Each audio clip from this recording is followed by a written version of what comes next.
Hey, how's it going, folks? It's Abdullah. And Bean. And welcome to another episode of Great Moments in Weed History. We've got another fantastic interview for you today with a fella named Sweetleaf Joe. Now, this guy embodies everything that we like to see in cannabis when it comes to compassion, when it comes to altruism, when it comes to trying to get the plant to the people who need it the most. He's been at it for a really, really long time, and we salute him for it. His story is absolutely incredible. It's very, very moving, and we hope that it inspires everybody listening to put a little bit of generosity into our cannabis experience of the world. Isn't that right, Bean? Yeah, absolutely. This story will take you back to the grassroots era of cannabis distribution, to the open heart era of cannabis, to the time when people were risking their freedom to provide this plant to the people in need.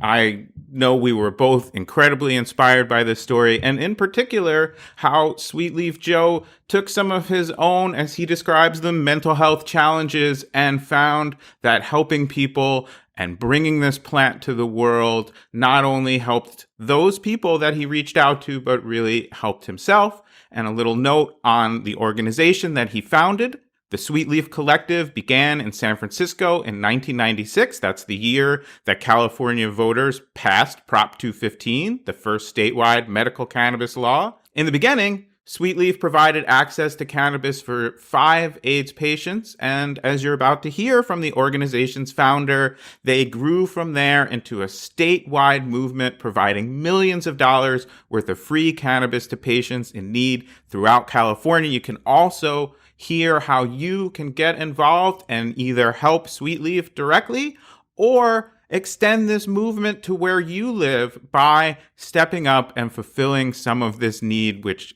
obviously continues to this day. And, as we enter the era of capitalistic cannabis, we really hope that there's people, entrepreneurs, consumers out there that will consider this cause, because it's an incredibly important part of our culture around this plant. So Sweetleaf Joe got started at an organization called Food Not Bombs. So that's an all-volunteer movement that recovers food that would otherwise be discarded and shares free vegan and vegetarian meals with the hungry in over 1,000 cities in 65 countries in protest to war, poverty, and destruction of the environment. They're dedicated to taking nonviolent, direct action, and their movement has no headquarters or positions of leadership, and they use the process of consensus to make all their decisions, which is just a really beautiful way to run an organization, especially with this cause. They also provide food and supplies to the survivors of natural disasters, people participating in occupations, strikes, marches, and other protests. We're going to see how he went from an organization, Food Not Bombs, that took this surplus in the food supply and redirected it to the people in need, took that principle, applied it to cannabis, and has had such a huge positive effect on so many people. And just got to point out, hate to tell a small percentage of you, but if you love weed and you like it being legal and you like not getting arrested for it, you owe your allegiance to a bunch of anarchistic, direct action, overthrow the system type people like our guest today, Sweetleaf Joe. Yes, absolutely. And also for this episode, we'd like to welcome a brand new sponsor for Great Moments in Weed History. Shout out to Lifted Made. Stay tuned after the theme song to find out how you can get high in any state with their hemp-derived novel cannabinoids. Absolutely. Now, before we get into the episode, we do, as always, want to give a huge,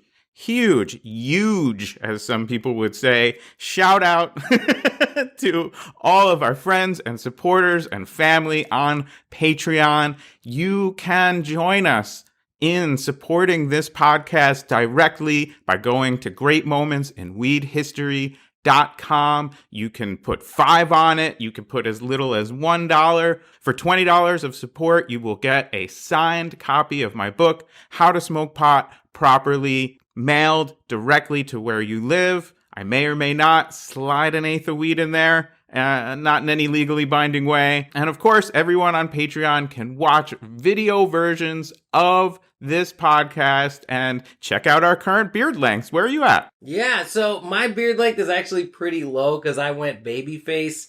Not completely on purpose a week ago or so, but it's coming back in. I'm regaining my visible age. But these are all just verbal descriptions of a beard you could be looking at just by throwing us a buck or two and supporting us on Patreon. We really appreciate everyone who currently supports us on Patreon. So if you are a patron, thank you so much from the bottom of our hearts. You allow us to keep doing this show the way that we want to do it. And, if you're considering it, please go check us out, greatmomentsinweedhistory.com, and check out all the cool bonuses you can get for being a patron.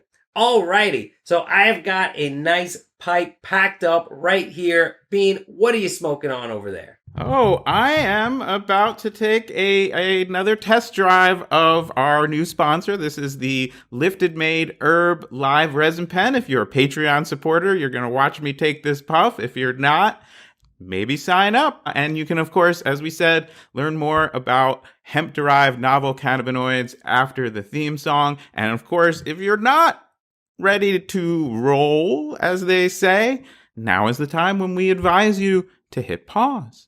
Chill, roll up a joint, split a blunt, pack a bong, pack a bowl, rub lotions and oils all over your skin, and eat as many edibles as you deem wise, whatever it takes to get you where you want to be, to get high on history with the two of us, because one thing we can guarantee you is when you hit unpause and you are ready, we will be ready for another great moment in weed history.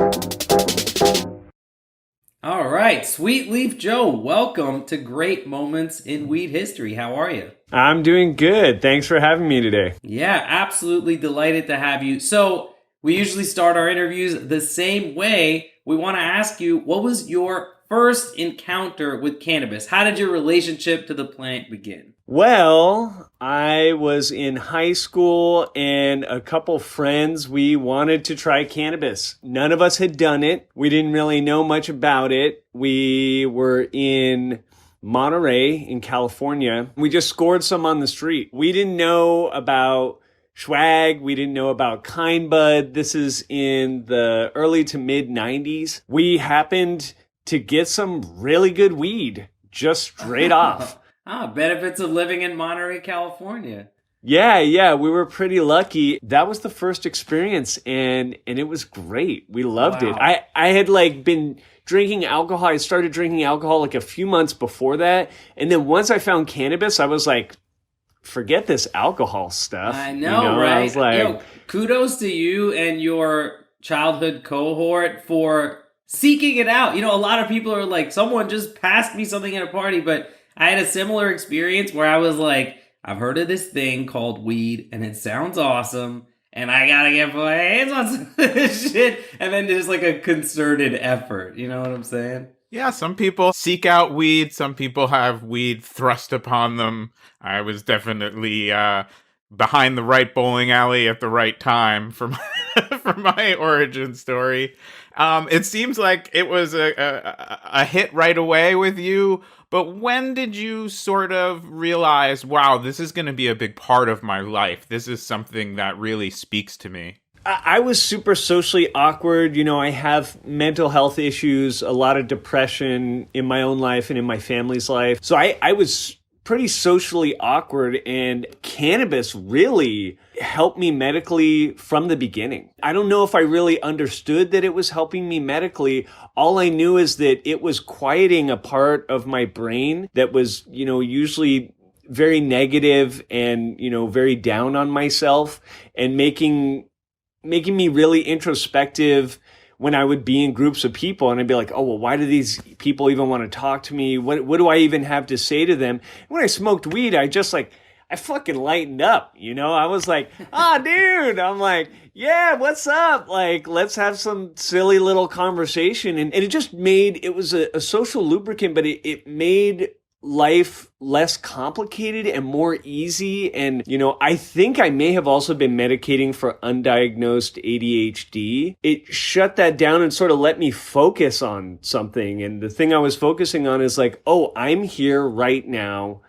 There's people around me and, we're just going to have a conversation and like kick back. You could live in the moment instead of living in the anxiety. Yeah, wow. So relatable. That's, something that I think really tracks with 100% of the hosts of this podcast. And I'm sure with a lot of listeners, and something that, very rightly, often the conversations around medical cannabis are framed around veterans with PTSD, people going through chemotherapy for cancer, but it can often be these, as you say, even undiagnosed conditions. When did you start to see cannabis as a medicine for other people, and where did that journey start to lead you? It's kind of a combination. So when I became an adult, one of my friends introduced me to activism. And so I was doing Food Not Bombs and, cooking free food and giving it away to houseless individuals.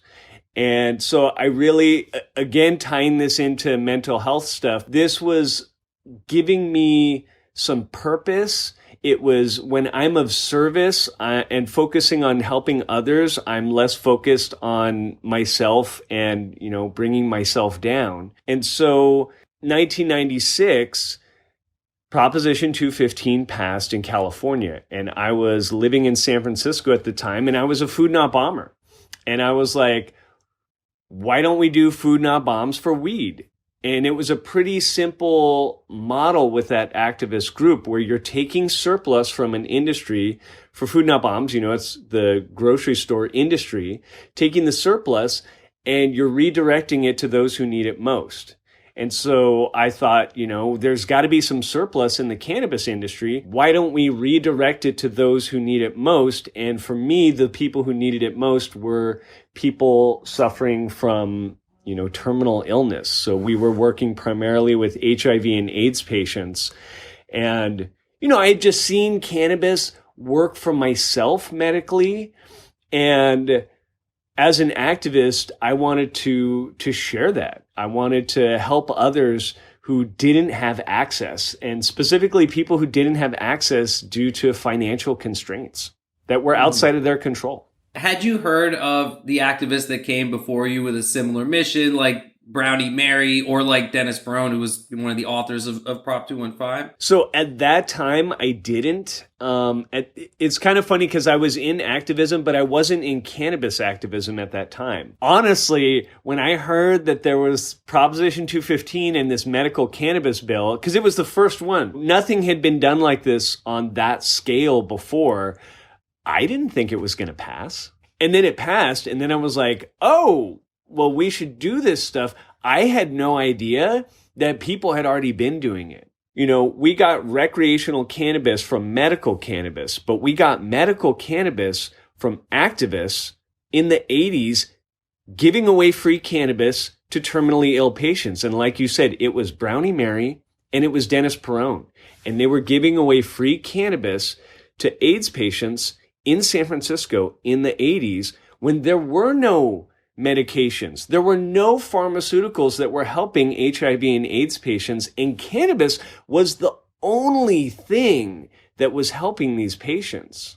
And I feel lucky too, because I'm basically Sweetleaf. We follow in the footsteps of Dennis Perone. Some of our patients, were these same patients working with Dennis in the 90s and in the 80s with cannabis activism, and Dennis's first dispensary, the first dispensary in the world that was for medical patients. Just a note for listeners, we have episodes of this podcast about Dennis Perone and about Brownie Mary, also about the organization WHAM.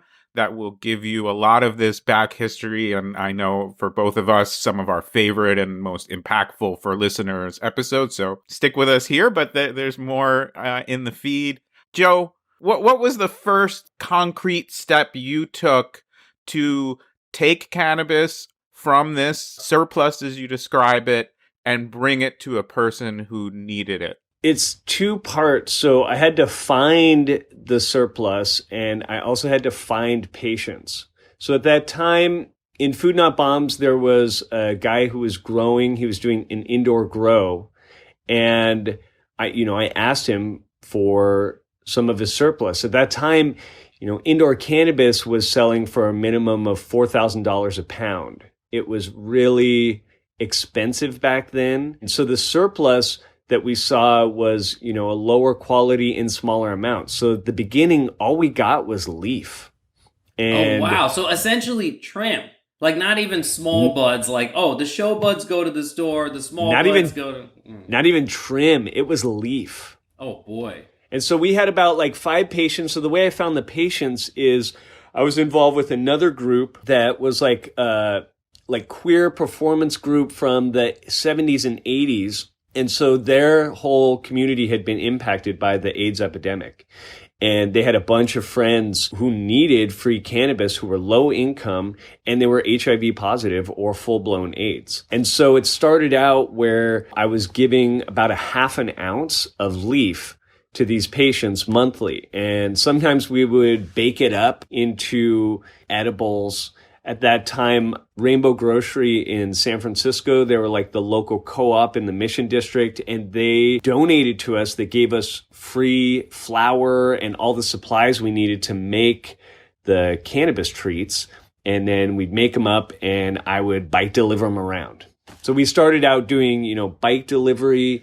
It was primarily patients in the Mission District and in the Tenderloin on 6th Street. Low-income people living on SSI and general assistance, welfare, people with really not a lot of money. And at that time, cannabis was really expensive. People just couldn't afford it. Prop 215, the first statewide medical cannabis law, has passed. It would, on paper, seem to protect what you're doing, but how did the reality differ from that? I had a pager. The patients would contact me on a pager, and I would call them back from a payphone. And the reason being was at this time, the federal government was severely cracking down on medical cannabis. This is the beginning of the industry, and the federal government did not want to see this happen. If the feds had caught me, I was facing 5 to 10 years federal prison term. And I have some friends who were active in that time period who were caught, and they were primarily giving away cannabis to patients, and they did 5 years. As another example, the federal government was coming down on doctors who were recommending cannabis to their patients and trying to take away their medical licenses. And that court case actually went to the Supreme Court, and the Supreme Court sided in favor of the doctors because it was a First Amendment issue. Ah, that old Supreme Court from back then, huh? Yeah. So they actually, that's back when Supreme Court, they were, wasn't just like the fascism panel. Or whatever, yeah. The fascism panel and friends. There's still there's still 3 of them. Yeah, apparently some of the wives and spouses can just weigh in nowadays. It was a completely different time. I love where we're at now, being able to talk about this, having podcasts about this. I lived in fear for a long time. At that time as well, there were these cannabis consortium meetings. So it was all the dispensaries at the time. They were called buyers clubs. We would go into these meetings and we'd be looking under the tables, because we were pretty sure that it was bugged, that the federal government was listening in. It was that sort of level that the feds were doing these crackdowns. People were going to prison. Yeah, it was really scary. I was a young, 20-year-old, 21-year-old, activist kid. I had dreadlocks. I had my, torn up pants. I didn't want to do 10 years prison time. Yeah. It was fucking scary. We had to fight. We were the other thing. It's great for people, and I really appreciate that y'all know who Brownie Mary and Dennis Perone is, because there's a bunch of people in cannabis media who have no idea who the founders of our industry are. You know, some people, like, they say Stephen D'Angelo is the father of legalized cannabis. I'm like, that guy came to California in 2006 or something. Like, he was way after the fact. If you weren't in California in the 90s, it's kind of hard to say you had anything to do with the founding of cannabis. So I appreciate y'all understand this history, because we fought. Brownie Mary was jailed multiple times for giving away free cannabis to dying patients. This industry was started by activists. We fought. We put our freedom on the line. We were facing major Fed time in prison. And some of us did it. Thank God, like we talked about earlier, running tight game.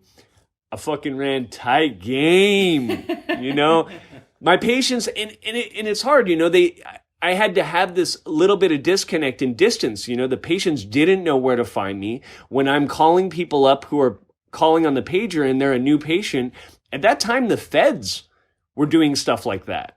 And they were basically doing entrapment. And they'd be like, oh, see, you got me some cannabis and I'm not actually a patient. I forged all that paperwork. And you're like, oh, my God. So we had to watch our back. And we fought and we lived with paranoia. I lived for years with the paranoia that my door could get kicked in the middle of the night and I'm woken up with machine guns in my face and it's the federal government. And so as Sweetleaf and your efforts grew from, I believe, half a ounce of leaves to serving more and more patients, how did that word spread and how did you simultaneously keep your game tight? As medical started to expand and we started to see more people growing, the supply went up. So the price started going down. When the price went down, we noticed an increase of quality and quantity in the donations that we were receiving. That side of it, we're starting to get more supply coming in. We're increasing what the patients are getting. Then we can increase our patient load. And we were always word of mouth. We had flyers and it was usually, other friends of the patients, they're going to AIDS support groups. They know other people in their community who have AIDS and HIV and use cannabis and are also broke. And they're like, hey, you should call these people. We were super underground. I was working with a politician after 64 passed, and he was an out gay man in San Francisco who represented the Mission District and was HIV positive. And when I met him and told him about who we were and what we were doing and that we'd already been doing it for 20 years, he was like, I've never heard of you. And I was like, yeah, dude. Underground. Yeah. Underground, dude. It sounds like obviously you struggled to keep this thing stealthy and, were risking your life and safety to do this. All for the patients, right? And I'm wondering, is there like a patient or a story that stands out in your mind, as an exceptional story or an exemplary story of like somebody who benefited from all this shit that you were doing, man? The stories are countless. So many times I had showed up at a patient's house and the patient is in tears. And, through their tears, they're telling me that they would have already died if it wasn't for this free cannabis.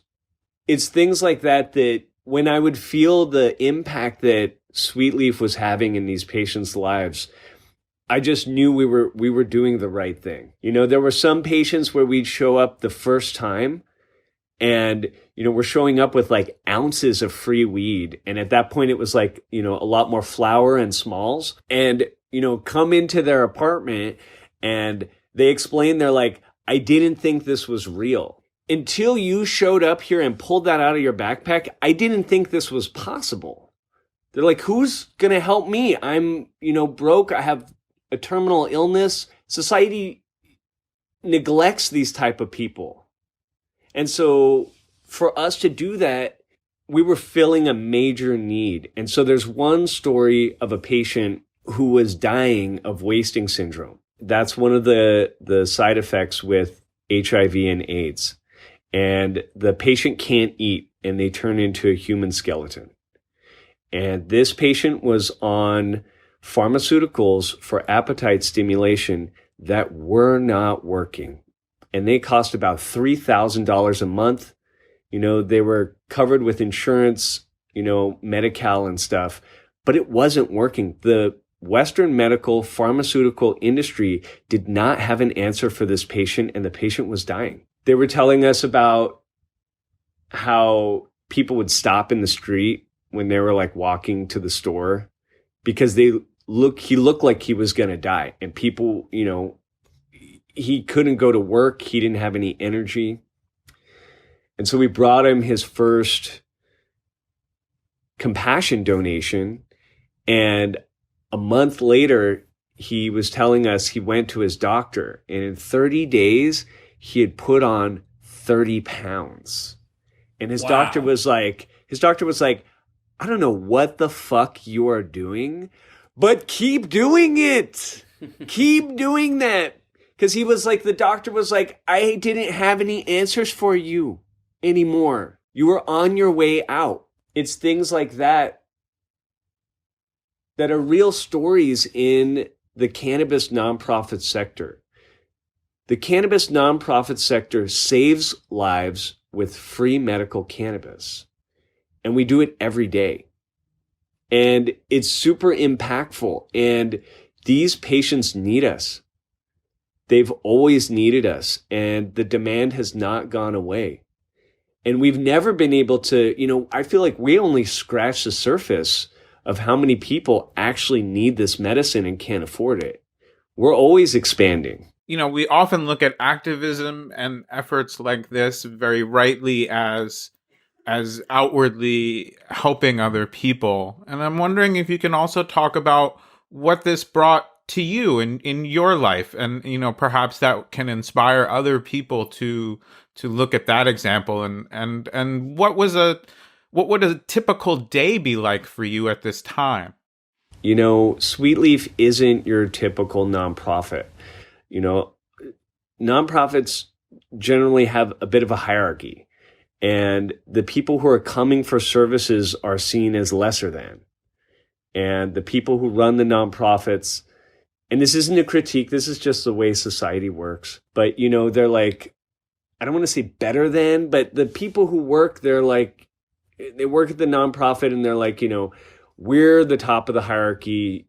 Y'all are the ones that we're helping out. And so a lot of times with the patients, when, they're thanking me, super appreciative for what Sweetleaf has done for them.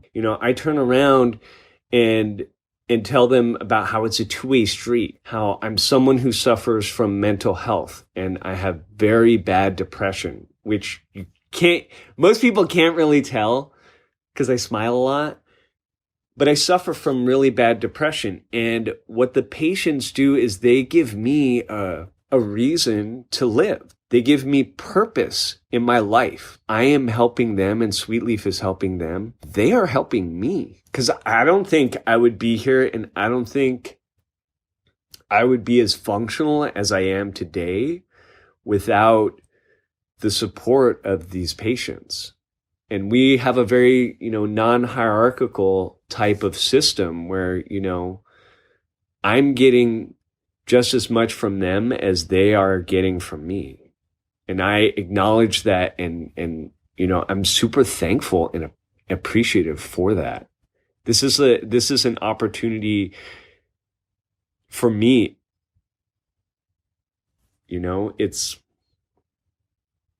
Mental health is a fucking bitch. It really is, man. And that is absolutely beautiful. I mean, what you just said right there might be like the greatest moment in great moments in weed history. That is absolutely beautiful because it gets to the heart of why we serve the plant, right? I think that's the difference. It's not what the plant can do for you, it's for what you can do for the plant. And in a lot of ways, like those two things, it is symbiosis, right? Like that's the relationship. This thing feeds us in so many ways, and we feed it in so many ways. And so, you're coming out of the activism era, you're coming out of Prop 215, which, allowed for this surplus to find its way to your patients, right? So as the cannabis industry starts to build, right? So pre-64, but, we're talking about a time when the world starts to see it as an opportunity to cash in, an opportunity to, make big money. How does that change your environment when it comes to your mission? Well, it's been interesting. We do have relationships with larger brands, but what I definitely try to keep a focus on is all the legacy people. And, I also try to point out, the legacy equity, how it's two sides of the same coin. Equity people are legacy in urban areas. And legacy people, because you usually hear it about cultivation, they're equity in the rural areas. And basically legacy and equity, it's all of us that were in this industry before it was okay. And we're the ones who paved the way for big business to have this opportunity. So, we definitely keep that focus because it's all these legacy and equity permit holders who, before it was Prop 64, they were all the ones supporting compassion and the cannabis nonprofit sector. It's been helpful with, bigger corporations coming in and starting to work more with the nonprofit sector. But I do feel like we're losing a little bit of our roots. And a lot of the new people coming in have no idea what the roots of our industry are. And a lot of, the suits, they think that medical was just like a joke so that we could get to recreational. They don't realize that medical cannabis saves lives. But then there's, the flip side too, is with things expanding, more supply happening. Again, when the price of the cannabis goes down, it's not good for all the legacy cultivators. But what we see on the nonprofit side of things is we see an increase in product donations. So, and when the increase in product donations happens, we can create more access to compassion. And looking at that increase in access, can you give us a sense of how the organization grew and any sort of way we can quantify how many people are able to be served, or just track that growth for us from half an ounce of leaves? There's a few different things I should probably touch on as well. When 64 happened, they started taxing compassionate cannabis. We had to do a fundraiser to pay the state taxes for the free cannabis that our patients were receiving.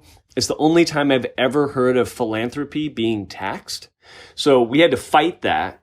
We changed California law. The first time a large governmental entity has acknowledged the nonprofit sector of the cannabis industry. Once that happened, we started getting a lot more attention. I hadn't done interviews for the first 20 years of Sweetleaf. Our lawyers just, told me to keep my head down. So then all of a sudden, when we're trying to change the law, I'm becoming this public figure or whatever that I never thought I would be. Also being a lobbyist and, trying to change, regulations and stuff. So we started getting a lot of attention. The California regulatory system currently does not have a permit category for nonprofits. That's something else we've been working on with some other cannabis nonprofits and compassion programs. So what that meant is we have, over 300 permitted partners all up and down the permitted supply chain. So now instead of us driving to, Mendocino to Circadian Farms, one of our original donors, and picking up a bunch of cannabis, driving it back down to the Bay Area, packaging it up and bike delivering it out to patients. Now we're basically sort of tracking donations down through the whole compassion supply chain with our sister project that we call Team Compassion. It's basically all the same people working on Sweetleaf, but working within the cannabis supply chain. So we're tracking it, and then we're working with retailers, dispensaries, and delivery services that are then getting it out to the patients. So what we've seen is now Sweetleaf, we're able to have a lot bigger reach because we're in this coordination position now. We're not boots on the ground. We're not like, running up to Mendo and putting all the garbage bags in the pickup truck, which we would use ostrich bags, the turkey bags that are like, trash bag size. And we'd be like quadruple, packing it so there's no smell, We were doing a lot of work on the back end. So now we're getting a whole bunch of interest from brands who want to donate. Coda Chocolates last year gave us $500,000 worth of cannabis chocolate. And so we're getting major donations, and we have become, with Sweetleaf and Team Compassion, we've become a compassion distributor. So now we are sourcing free medical cannabis for programs all over the state, over 20 different retailers and programs. What we're trying to do is pull together all these independent operators into a cohesive cannabis nonprofit sector. We want to be the gold standard for the country once federal legalization happens so that this model can be replicated. So now when we look at 2021, our patient network is over 1,000 patients. It's veterans, it's low-income terminally ill patients, it's people of color. There are now POC compassion programs in the Bay Area. It's the LGBTQ community, it's houseless people as well. All these disenfranchised and disempowered communities we're helping out with free medical cannabis. So over 1,000 patients and veterans, and they were able to access nearly $3 million worth of free medical cannabis. And this year, our goal is $10 million. Wow, that is absolutely incredible, man. And also, it seems like there are, as the climate around the understanding of cannabis has changed, right? There's probably more and more people in those marginalized groups that you're talking about who have never tried cannabis before, who are like, okay, maybe this will work for me. Not even necessarily for a diagnosable disease, right? But people who have been living with mental health issues like their whole lives, right? Have you seen growth in that sense? Can you describe that a little bit? Hell yeah. So my dude Jamal, I helped create a project called Jazz Cabbage. Now Jamal does a bunch of nonprofit work. He's got his own nonprofit. He works with at-risk youth in Oakland. A lot of kids in East Oakland, and he's trying to, get them off the streets and basically keep them from getting into trouble. And so he had this idea with another activist, and they were like, what do you think about this definition of compassion? All low-income people of color in California qualify for free medical cannabis due to sustained PTSD from systemic injustice, racism, and over-policing. And with that definition, millions of Californians qualify for free medical cannabis. And so I did a whole bunch of compassion consulting with Jamal to get his project off the ground, and have sourced him hundreds of thousands of dollars of free medical cannabis. And he talks about, working with like the elderly African-American community, breaking these stigmas where people are like, oh wait, this does help me out medically. Or, the younger generation that, it's like, let's, blunts over 40s. If people are smoking blunts and they're not drinking beer, stuff is way more chill. Oh, yeah, absolutely. And this is actually statistically proven in places like Colorado and Washington, the early recreational states. This is not just hearsay. Yeah, no, this is real shit. There are facts backing these statements up. So with Jamal, yeah, he's dealing with that too, where, we're basically doing these huge public awareness campaigns. People deserve free weed. Like, there is PTSD in our low income neighborhoods from just having to deal with being in a low income neighborhood. I talked to one lady who was talking about growing up and, having drive-bys. And when I told her about this new POC compassion program, she was like, wait, she's like, she didn't realize that she had PTSD from growing up in the neighborhood that she grew up in. And then she was like, oh shit, I have PTSD. And then she was like, oh, maybe I've been smoking weed for my PTSD. And so it's like, people really going from, this 90s, 2000 sort of mentality where you're like, you're on the block, you're on the corner and you're smoking a blunt, but you're like looking over your shoulder for the cops. And you're like, wait, I'm breaking the law. And really educating people where it's like, actually, you're smoking that blunt to help yourself medically just because you are looking over your shoulder for the cops. Because you have that in your head that you need to look over your shoulder for the cops, you need to smoke weed, and that weed should be free if you can't afford it. Another important point in this discussion, we've been talking about sort of this 30-year journey for cannabis, medical cannabis, and then ultimately recreational or adult use cannabis in California. But, our podcast reaches the rest of the country. Our podcast reaches all over the world. Don't want to oversell it, but, got a nice listenership in Nigeria and Japan. Shout out to our friends there. Everyone is at a different point in this journey. Obviously, you can go to places in the United States where it's absolute prohibition. You can go to places in the United States where there's a medical program that is almost the equivalent of the early 2000s in California. You can go to places that are just now, New York, New Jersey, implementing recreational cannabis. And so I think if you can share your experience for somebody who is in, I want to say essentially the developing world of legalization, how can they contribute to this conversation locally? How can they, and understanding that not everybody can or even should be the people taking these risks.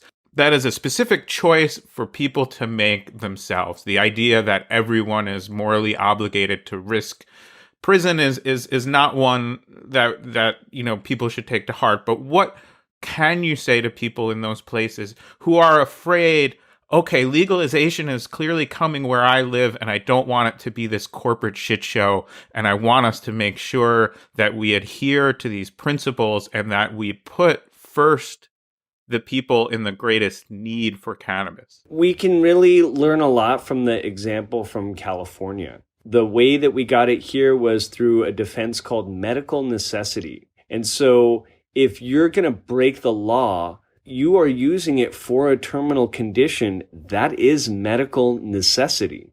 And we have all these research papers now that show the medical efficacy of cannabis. So that's one way to sort of get the inroads. The things that I did, I wouldn't necessarily recommend for just anyone.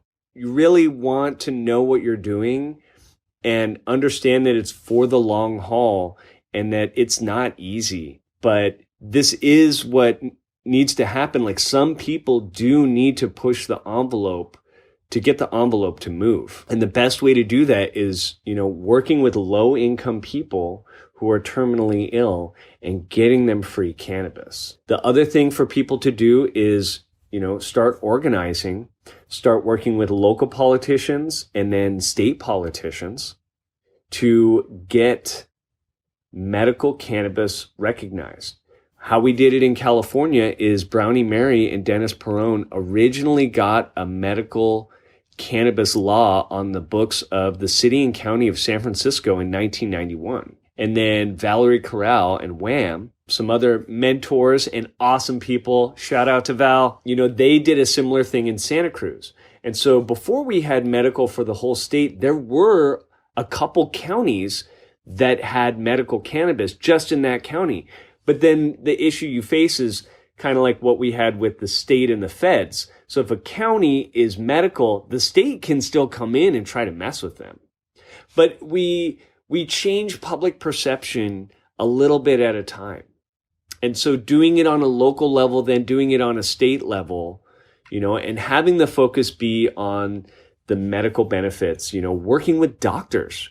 Work with doctors that understand cannabinoid therapy. There's something called the Society of Cannabis Clinicians, and that is an association of doctors that work with cannabis and work with each other.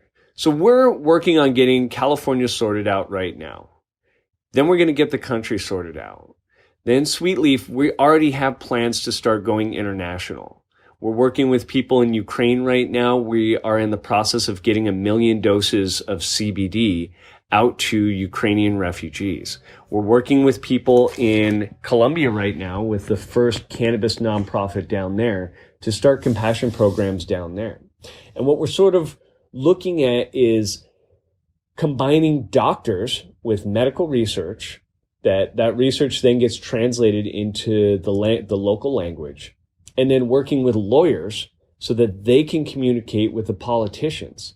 And so having this team up of research, patients, and doctors working with a team of lawyers to change the idea for the politicians. Because at this point, too, there's so much of the world that is doing this. I think Thailand just changed their laws as well. It's happening across the world in a bunch of different continents. So the lift is a lot easier than it was 25 years ago.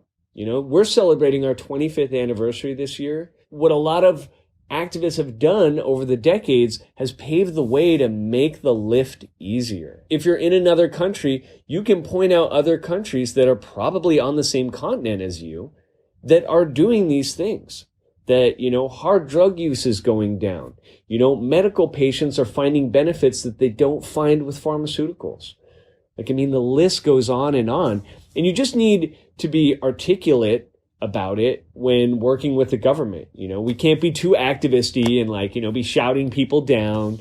We're trying to educate these people. These people have just been miseducated, and we're trying to get them up to the current standards, And I think the other side of this is these conversations are already happening, but in too many cases, they're being led by the industry and often by the most capitalistic and even avaricious segment of the industry. They can devote resources to lobbying and to pushing for the laws that they want because they're going to get it on the back end. But they're not, we're not vilifying the industry at large. And there's many people in the industry who are here for the right reasons. They're including people who donate to Sweetleaf or who simply have good intentions. But the lobbying that is going on, the conversations that are happening with politicians are all too often being led by industry. And you, whoever is listening to this, you have a strong voice where you live. The politicians that you are able to vote for and who in essence work for you have to listen to you. They don't have to do what you say, unfortunately, but they will listen to you. And by being a voice for the marginalized, being a voice for patients, being a voice for the idea that cannabis is a human right, particularly when we understand the medicinal benefits of it, you can help to counteract that move towards hyper-capitalization of this plant and bring it back to a discussion of human need and human rights. And, just to piggyback on that, these corporations, they have the money, but we have the numbers. It's really about organizing. This is a people's movement. This is about health equity. This isn't about making billionaires more billions. I just had a call yesterday with 2 cannabis lawyers in Poland because that's where we're looking at, sending the CBD to get it over to the Ukrainian refugees. And they have 2 cannabis companies involved over there, and I believe it's Curaleaf and Canopy, and no one else is involved. And there's like, one other business that might be getting over there, and it's another one of these like, hundreds of millions of dollars in valuation, giant corporation. And they're not there to help the patients. When these corporations help out the nonprofit sector, it's an afterthought. And so really, like, this is a people's movement. Everybody organize, get together. We are stronger together, and the politicians need to hear our voice, our collective voice. So, Sweetleaf Joe, you've done some incredible things that have helped so many people. And, a lot of it is thanks to your chutzpah and your, organizational skill in getting this done. So, for anybody who's listening to this, wherever they might be in the world, who's thinking to themselves, this is a good idea. Like, I want to deliver cannabis to the people who need it most, charitably, where I live. How do you get that started? What's the first step? How do you get it going? Well, just start looking for patients. You can put up flyers. If you're in an area where it's not yet legal, use a burner phone. Run tight game. There is security stuff that you can do. Don't meet people at your house. Meet in public places or go to other people's homes. That's why we did bike delivery back in the day. There's a bunch of little things that you can do. Find somebody who's growing some weed, who wants to give some of their smalls, or, start with leaf like we did. You can bake leaf in the oven at 225 degrees for 20 minutes. It decarboxylates it and it activates it, and then you can just eat it raw. You don't have to cook it into butter. So there's ways you can get the medical cannabis out there. It might not be like the best, but it's something. And something is better than nothing. This is an old adage of this podcast. You can, start with 5 patients, start with 2 patients. We have a lot of listeners in the California cannabis community. How can they help your efforts? If they want to donate product, if they want to volunteer, or in any way amplify what you're already doing, what's the best way to start that process? People can visit our website, sweetleafcollective.org. We're always looking for volunteers. We're always looking for monetary contributions. We recently got our 501c3 status. So anybody out there that wants to donate financially, you can get a tax write-off. We're looking for sponsorships with big brands. Basically, every dollar that we're able to raise means a patient can access 1 free gram of medical cannabis. We also sell lighters and rolling papers around the state. So it's Sweetleaf branded products. And, you can find them in your local dispensary. If they're not there, tell your dispensary to hit us up. If people want to reach out to me, super easy, sweetleafjoe@gmail.com. You can find us on Twitter, Instagram, Sweetleaf Patients on Instagram. And what's your current burner phone number? Just kidding. Dude, I love it. I don't have one anymore. Oh my God, how far we've come. I mean, back in the day, there's still statute of limitations, so there's some things that I don't talk about. Of course. And but yeah, I had 10 phones. The only drug dealer who's giving away his product for free has got the 10 burner phones lined up. I absolutely love that. Well, it's a really beautiful story, your story, Sweetleaf Joe. And, thank you so much for everything you've done, not just for your patients, but also for the community, because, as this becomes more of a business and as it gets legalized and as we inevitably charge towards federal legalization and the entry of multinationals into our industry, you remain the beating heart. You know what I mean? It's people like you who keep compassion in cannabis, and that is so incredibly important. We can never, ever forget that. So you listening, if you're hearing about Sweetleaf for the first time, check them out. Hit up Sweetleaf Joe. If you're a cannabis brand of any size in California, consider Do we have surplus? Is there a way that we can help? Right now, people need help more than ever. People are being traumatized by the condition of things, and they need cannabis more than ever. Sweetleaf Joe, thank you so much for being on Great Moments in Weed History, man. It's been a pleasure. Thank you so much for having me. So much for having me. So much for having me. So much for having me. So much for having me. So much for having me.